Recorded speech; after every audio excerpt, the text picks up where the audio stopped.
Kjartan, undanúrslit í höllinni, hvernig hljómar það? Hljómar vel, mjög vel.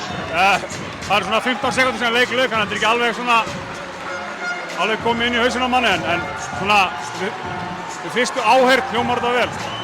En sko, hvað er að skila ykkur sigrunum, myndir þú segja í fljótu bragði? Þetta er bara 2 jöfn lið. Þú ert búin að vera á öllum leikunum, þetta er 3. leikurinn okkar á móti Grindvíkingum. Þetta eru bara upp og niður leikir. Það voru, í fyrri hálfleik, það voru 16 sem skiptust liðin á forystu, rosalega jafn leikur. Svo bara duttu ekki einhver skot inn í seinni hálfleik og einhver duttu við okkur. Þetta er bara 2 gríðarlega jöfn lið.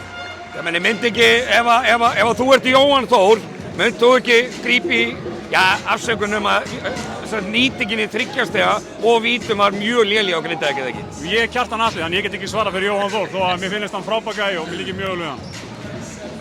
Ok, ertu með einhvern draum á mótherja í undanúrslitunum? Nei, bara komast í höllina er ævintýri og þetta er eitthvað svona sem að situr í minningunni fyrir alla leikmenn og þjálfara örugglega. Ég vissi sem upplegað sem aðstoðarþjálfari. Þetta er mjög gaman, þetta er skemmtilegu viðburður og þetta er bara svona auka krydd í tilveruna fyrir okkur. Og enn og aftur, ég ætla að spyrja þig eins og ég spurði þig þetta er byrjun tímabils, en að þú ert með lið í höndunum sem að þið getið alveg skert tilkall í alla þessi titla, er það ekki? Jó, ég meina við erum góðir í körfu, við erum bara fókus á það okkur núna og svo sjáum við bara, ég meina, við hefum séð það, þú hefur fylgst með þessa deild í mörg ára að koma svona einhverju töfrar upp á vormánuðum hjá sumum liðum og það er mjög erfitt einhvern veginn að staðsetja sig okkur núna. Þetta er bara ótrúlega jöfn deild og maður er bara að tróða marvaða vikulega sko. En alltaf nú er það bara bikarinn. Nú er það bikarinn. Frábært, það er mikið. Takk fyrir.